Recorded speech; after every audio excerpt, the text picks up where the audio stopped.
श्री जगन्नाथ संस्कृति संपर्क जहाँ प्रकल्प हम तापरे विशेष भाव में गुरुत्व दिज्व एवं यहाँ ओबीसीसी अधिकारी माने सूचना देते जे राज्य सरकार अनुमोदन क्रमे से प्रमोद उद्यान उन्नतीकरण से माने एजेंसी सिलेक्शन प्रोसेस करुँच। श्री मार्ग उन्नतीकरण उपरे आलोचना करा जायथिला। श्री जगन्नाथ बल्लभ पिलग्रिम सेंटर संपूर्ण एवं रक्षणाबेक्षण संपर्क में आलोचना होता। श्री गुंडीचा मंदिर भीतर बेढ़ा हो कि बाहर बेढ़ार जो पुनः उन्नतीकरण प्रस्तावित डिजाइन एवं मास्टर प्लान अच्छी ताऊपर सब कमिटी समीक्षा करथिले एवं विभिन्न प्रकार निर्दिष्ट परामर्श देइथिले।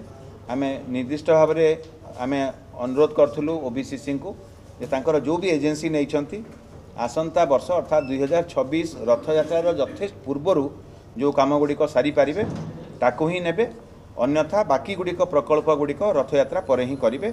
एवं श्रीमंदिर परिचालना कमिटीर पूर्व बैठक में जो आलोचना होता श्रीगुंडीचा मंदिर पुनः उन्नतीकरण विषय में विस्तृत भाव में आलोचना करा जायथिला। सेवक मानकर परवर्ती पीढ़ीर चरित्र निर्माण एवं आदर्श सेवक निर्माण उपरे विशेष भाव में गुरुत्व देते एवं ता उपरे निष्पत्ति निया जायथिला।